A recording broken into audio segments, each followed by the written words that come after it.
is the Sterling vs. Podcast, here to inform and entertain the Sonic fan in you. Welcome and enjoy the show. Hello everyone, this is Silver Rhymes. This is Emerald Lance. And this is the Sterling vs. Podcast. Welcome and enjoy. This is podcast number 3? On January 23rd. Whew. So, let's start off with some news. Sonic-related news. There was a recent info leak on Project Needle Mouse from Sega Online, which is a Dutch fan site. And, well, we're still considering it as rumors, but we got things like it'll be Sonic 4. I heard that was a rumor. Well, it's a lot. It's like we're definitely gonna see. Not hopefully. This is what they're saying. Zones and Axe. Whole 7 KS Emerald shtick. But specifically, they said, in this at least in episode 1, start off at Splash Hill Zone and end at Egg Station Zone. Now, being as reputable as they are, we're gonna have to take it somewhat serious. It seems pretty legit, we can say, but, take it as you will. You can see it as just a rumor, you can see it as an information leak. What do you think, Lance? I think it's a rumor, but I hope it's not. I feel it's pretty, it might just be spot on. I mean, if we recall, one Wentos, who had posted that he was working with Sega and that, he released to us some similar information shortly before this. And we've taken his thoughts pretty seriously. And first he, came to us with this Swear Hog idea. We didn't believe him, and look what happened. Then this Needle Mouse stuff, it seems pretty out there. So, let's see. What else on the news? Well, there was this guy, and he was able to put Supersonic in playable levels, full Supersonic, not just this Metal Sonic hacking stuff. Real life, honest to goodness, Supersonic, with all of his glory, inside Sonic Adventure DX PC version. And from what I can tell, it works swimmingly. Definitely does work. I think it's time we jump into the main topic. Plot holes. Very, very touchy subject, being that a whole franchise builds a story, and the inconsistencies that come along with it are usually hard to miss. What better place to start than the moon? Because I'm sure we've all noticed that the moon was pretty much exploded. It's half gone. Half of it gone. And then in later games, it just magically got a facelift. A big old fixer-upper. And no one knows why. Well, you gotta ask the question, why was the moon in Dragon Ball brought back? I mean, it came back twice. Remember, Sonic is heavily inspired by Dragon Ball. And first, Roshi blew up the moon in Dragon Ball. Then, Piccolo blew up the moon in Dragon Ball Z. And then, after the Frieza saga, the moon was there again for some reason. It's just there. It's the third moon. I think our planet has interchangeable moons. That's what I think it is. So the Sonic universe has interchangeable moons? I think so. I'm gonna just say the moon just rotated so we don't see the other side. Due to a gravitational shift, it being half gone and all. What about Shadow the Hedgehog, where him and, bad guy, Doom, were out in space with Chaos Control 50 years ago? Oh wait, no, never mind. Anyways, yeah, I guess, logically, that might be it. Of course, if that much of the moon's gone, there's no reason that it just doesn't float away. If a good third to a half of it is gone, it should have such a small amount of gravitational pull in such far off orbit around Earth that it would just float away. So that throws your theory in the trash. Well, a theory is a theory. So, alright, let's see, what else? Well, we could just do Sonic 06, but that's sort of a given. Right.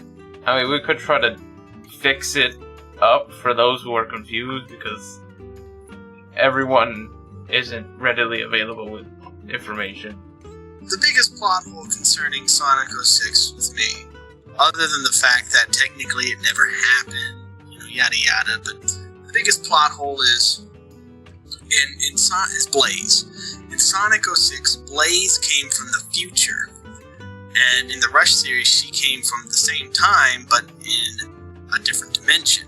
Now, yeah, there's at the end of Sonic 06, at the end of Silver's story, she does go into a different dimension, but she'd still be in the future. And if that never happened, then she would be born in the future naturally, regardless. So why is she in the future and not a different dimension? That's the biggest plot hole, I think. I say they just put in Blaze in because she was popular at the time, but they were just not smart in writing her in. They just kind of stuck her in. I guess because of her special abilities that she shares somewhat with Silver, so they thought, hey, we'll just stick in Blaze in the future. Well, isn't she from another dimension? Well, this Blaze is different, so maybe we just have two Blazes running around. Right. That's gotta be it. Though never mentioned again by Silver, when he decides he wants to be a time traveler in Rivals and such. Right. Let's see. Plot holes in Sonic 06. Let's not talk about that Blue Emerald, because that'll take an infinity to talk about. Oh, you mean the blue one that Elise already had? That when she gets captured, throws to Sonic, and then... Yeah, that one. Yeah, that one. Let's not talk about that. Because I've seen an explanation on it, and it'd take forever. Let's look at another one.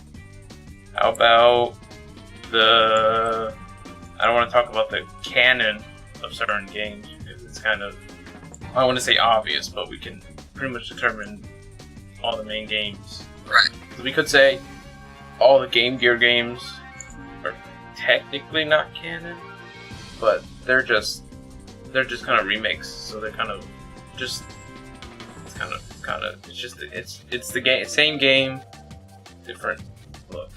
How about the? Well, there is the whole canon of Gamma. You ever think about Gamma? What about it? Well, look at the three birdies. Okay, those birdies got plot holes. They're a plot hole in and of themselves. I think I remember a certain scene where Gamma and Beta, fight to death, and Gamma kills Beta, and with Beta's last mechanical breath, shoots Gamma in the face. Mm-hmm. I mean, it's square in the face, right? Yeah. And Gamma dies, Beta dies, and the white and the pink birdie were flying away, right? But then why is the pink birdie with Amy in the Supersonic story, when the blue one was supposed to be with Amy? It's a different... Exactly. Plot hole. How is that a plot hole? That's a plot hole. So a different bird is with her. Big deal. Yeah. The only one that had any reason to be with her was the blue one. That was the only one that cared. That's the only one that even wanted to be with her. Weren't they all just one family? So wouldn't the pink one know her by proxy? No. And the other two are doing something else? What would they be doing? How's that a plot hole? I don't... How about, alright, the existence of the regular Tornado? Tornado 1 in Sonic Unleashed. Okay. Is that just the Tornado 2 with the new paint job? Because it had the Tornado 2's, turning into morphing combat ability. Well, I played the Wii version and we didn't have that, so I wouldn't know. Well, the 360 and PS3 version is the Tornado 1, orange and yellow, right? And they're flying, and then all of a sudden, Tails pushes the button, and Sonic gets grabbed, does that stuff, and they're on the Tornado 2 combat model with the Tornado 1 with its paint job. So, wouldn't that just mean he made the Tornado 1 transformable? No, I refuse to accept that. That's a plot hole. Stop making up stuff. Sorry, sir, your logic is in another castle. You're gonna have to find something that I could genuinely argue is a plot hole. Something like, I don't know. How about how all the Chaos Emeralds have different colors throughout the entire series, and only in Sonic Adventure where they finally a set color? How about that? Easy. They finally decided on a color for Sonic Adventure. Alright, Genius. All right. You come up with some plot holes. Alright then, how about this? The Super Emeralds. Not the Super Emeralds. You could use the same logic with the Super Emeralds that you could with the Chaos Emeralds color. They had an extra set of emeralds that they had programmed in the game. They needed to put them somewhere. Why not just do that? Convenience. Now, if you're gonna go at it with a storyline approach, the Master Emerald has the power to govern the Chaos Emeralds, right? It can neutralize their powers. There's no reason that it can't just make them stronger. Okay, so where did they go? I don't know, I'm not sure. Have they just not been needed so far? Maybe. I mean, never know. That's the plot hole, I think. Why were there only 6 emeralds in the first game? Why was there a pink one? Plot holes galore with the Chaos Emeralds. I believe that's just, they... No, I think... The seventh. I think you can forget a 7th emerald. They just didn't have... Plot hole! How's that a plot hole? There were 6 stages. What are you gonna do? Blame them for not coming up with 7... 6 stages, but each one had 2 acts that you can get an emerald in. So essentially, each one has 12 chances to get an emerald. Unless Scrap Brain Zone, you can't get emeralds. Scrap Brain Zone, I think, is the only zone that you can't get emeralds. I've got one big plot hole that I can't believe I hadn't thought of before. Oh? That is, in Sonic Adventure 1, Tails made this huge deal about how he couldn't fly the Tornado 2 without a Chaos Emerald. He would say stuff like when Sonic first rescued him, at the very beginning of the game, he would say that how he was trying a new power source, but he needed an emerald to make it work. That's an okay thing, but he needs the emerald. So, towards the end of his story, towards the end of the game, he gets that Chaos Emerald. He uses the red Chaos Emerald to power his Tornado 2. Here's the plot hole. After that, he's never needed a Chaos Emerald to power it. One could argue that in Sonic Adventure 2, he wasn't really using the Tornado 2, he was using a new plane, the Cyclone, but it's just another word for Tornado 2. That was the Tornado 2, with just a new battle mode, that's all it was. What about Sonic Heroes? He didn't have an emerald in it then. Every game that the Tornado 2's been in, except for Sonic Adventure 1, it's never used a Chaos Emerald. And in Sonic Adventure 1, he made this big deal about how he needed a Chaos Emerald or else the plane would run out of power. Like how it did in the beginning of Sonic Adventure 1. And then he crashes. So, where's that emerald? Well, that's my plot. I believe they brought in the Chaos Emerald as a plot device. First of all, since God knows how many times it's been used since then as a plot device. This was their way of doing it, Sonic Adventure. And, of course, I'm pretty sure Tails, being the super genius he is, found an alternative way to power his plane. So, what kind of power comes in the compact physical size of a Chaos Emerald, so that it can fit on an airplane the size of the Tornado, and generate enough power to be equivalent to a Chaos Emerald? Well, if Tails was smart enough to make such a power source, 1, he wouldn't have needed the Chaos Emerald in the first place, and 2, Sonic wouldn't be using the Chaos Emeralds to turn into Super Sonic at all anymore. He'd just use 6 Emeralds and whatever Tails is using for his, Tornado. Well, I'm pretty sure that he was clever enough to use something not necessarily as powerful as a Chaos Emerald, because we can pretty much say that Chaos Emerald can do a lot more than Power Up Plane, and was easily able to implement it. Because his plane has flown before, with no problem. He did say new power source, trying out one. Maybe not necessarily replacing anything and whatnot. I mean, just look at Eggman. He has a bunch of robots, and they're smaller than that plane, and they have infinite ammo. Eggman used animals in his robots, at least up until Sonic Adventure 2, and that was his power source. He'd draw the power from the animals, and even the gun military used Chaos Drives. I don't know what the hell those things are, but they used them. It's something to power them. The Emerald, I mean, and we don't have any idea how much power it takes for Tails to do that little, transforming thing with his Tornado 2. We don't know. It might need a flying regular mode, the prototype, flying regular, not transformed, crashed because it ran out of power. The engine cut and it crashed because it didn't have any power. That was regular mode. I have no clue how much those jet engines cost, power-wise, to run his transformed combat mode, or even the walker mode. No clue. Sonic physics. I'm gonna give Tails the benefit of the doubt and say he's such a genius, he just found alternative ways of powering things. Why did he need a Chaos Emerald in the first place? Because, well, you can't get new ideas until you pass by old ideas, so I don't know what kind of argument that is. I don't know why you're saying, oh, why didn't you come up with that idea earlier? And he would probably be like, well, I just came up with it. What do you have? Eggman needed, well, did he need the Master Emerald to fly his Death Egg? No. How do you know? He needed it to fix his Death Egg. Yeah.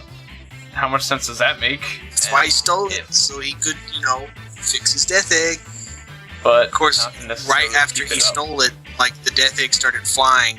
Like the moment he came in the Death Egg with the Emerald, it was a strange thing. And look at the Ark. That thing flies. It's been flying for 50 years. I don't think they built that on Earth and launched it. I think they built it in space. Well, it still powers just fine. I mean, besides the laser. Chaos Drive. I'm calling shenanigans. Chaos Drives. That's what it was. Alright, Chaos Drives. The military used them the whole time. Quite snazzy those Chaos Drives are. Of course, Tails does have the ability to make counterfeit emeralds. Yes. But those are really for essentially blowing up whatever it's powering. Well, I mean, they can do the same thing as, regular emeralds, though. I mean, that particular emerald was just reverse engineered to reverse the flow of energy, that's all. But of course not as powerful. I've always wanted to know, if Tails was gonna throw in that emerald, the fake emerald with the other 6, wouldn't the other 6 emeralds blow up too? I don't think the emerald itself was supposed to blow up, just the machine overload. Yeah, the machine causing a wide, catastrophic explosion of the cannon. Well, it was supposed to reverse the flow of energy, right? Well, if the flow of energy was reversed, then the power source would have exploded. That's physics, bro. Well, this is Sonic physics. I don't think, the main plot of just about all the series, essentially most powerful things in the whole universe would be blown up. In Sonic Battle. Different type of shattering. If you're going to tell me that they can't shatter it, Sonic Battle's entirety was a plot. Because, the Master Emerald shattered, but that's on command. I think just like how a diamond can cut another diamond, I think the Emerald's power can destroy themselves.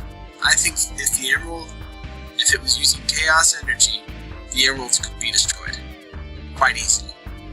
But, in the cannon's case, it blew up from the inside and not necessarily, huge explosion type deal. Because, you could see them go back to that room later. The way it works and pretty much reverse power flow onto a power source and overload the power source, the source of power itself blows up. Well, they weren't overloading the power source. They weren't overloading the emeralds. They were overloading the machine. It was meant to blow up the machine. The power source would have done that to the machine. It would have He just... reversed it, but not in the way not the reverse type of reversing you thinking. There's only one reverse. It goes backwards. That's reverse. That's what reverse means. Or then it blows. And then if that's the case, Sonic should have blown up when he tried to Chaos Control. He was in space. He should have just died right there. Well, all of the last levels in the entire game, though, that whole thing's flying. No, there's a small atmosphere around the arc for when they need to do stuff outside. Yeah. I would say Shadow's a plot hole, but enough people know that that's not really a plot hole. Regardless of if Eggman saved him or not, he's still burned up in the atmosphere. Well, Super Shadow doesn't burn up. Period. You don't burn a super form. So I'm pretty sure he was fine. Whenever he fell to the earth, what was that little twinkle? That twinkle was for artistic purposes. No, now you're just grasping. That twinkle was him going off in the distance. What else could it be? Shadow blasted off again. It's not his body disintegrating. If your body disintegrated, you wouldn't make a twinkle. You make a. I think besides that, it was his super form running out. His super form ran out while he was still burning up in the atmosphere. Hence, he burned up and died. No. It's his bracelet falling off of him and coming and just floating off the space. His bracelets were still on him when he was revived by Rouge in Sonic Heroes. Different bracelets. He got re-drooled. Alright, that's a plot hole in itself. If anything, I would say the bracelets are the biggest plot hole. But that's idiotic to argue about because it's bracelets. And I don't think anyone really noticed. I mean, when they made the game or whatever. Well, let's see you point out plot holes then. Alright then. Sonic the Hedgehog CD. That whole thing was a plot hole. No, it wasn't. Yeah, it was. How can it be a plot hole? How? Plot hole. How? No. Why would Eggman try to find time stones when the Chaos Emeralds would suffice? Well, not at the time. They did not know of... How many time stones are there? Weren't there 12? There were 7. Where are you getting this number from? 7. 7 time stones in hand. Why would he try to find time stones? And if he decided the planet showed up. Why go back to Chaos Emeralds? Because the planet disappeared. The planet comes and it went. So they were like, oh, this planet, it contains the time stones. I better hop on that. So he did. He took advantage. Another question. Why kidnap Amy? Why not kidnap Tails? Because Tails wasn't around at the time. Well, that's an awfully convenient thing to say. Yes, he wasn't around. You want all 24 of his pals to be around conveniently in every adventure? No. But it saves you the trouble of having to add more if you just make the ones that he already has, be there. Well, this was in 1993. This was a time where there wasn't a bunch of characters that we didn't need. They were just room for adding. And they thought Metal Sonic and Amy would be great additions. So they did that. We needed a damsel in distress. Metal Sonic, in a sense, was already in Sonic 2. Alright then, but now he's established himself as a character to reappear in at least 3 more games before Sonic Adventure. So there you go. So he is there. Well, it's obvious that you're not going anywhere with this, so... What? Sonic's... You're complaining to me Sonic CD's one giant plot hole, and I'm like, well, how can it be? It happened. I don't know what in it contradicts anything else in the series, so I don't know how it's a plot hole. I mean, seriously. If you've got nothing else to say, then I think we should just, just end things. I think so. I think this episode's bombed. I think you bombed. So people listening, if you guys think you could do a better job than old Lance here, I don't know, someone who can keep their head in the game. I'll see you next week, bro. Let's see if you're able to bring anything to the table other than, I don't know, crusty cheese. That's what you've shown me. You've shown me crusty old cheese. Anyway, if anyone's listening, remember, catch us on Facebook. I think it's appropriate to say that the more fans, the better. You gotta go. Alright then. See you guys next week. And remember, if you have any ideas for the show, please, for the sake of Sonic, Facebook us or something. Something. You know what? I think next week is the perfect time for a large-scale argument. So I think we're gonna come up with something big. Let's go out with a smile.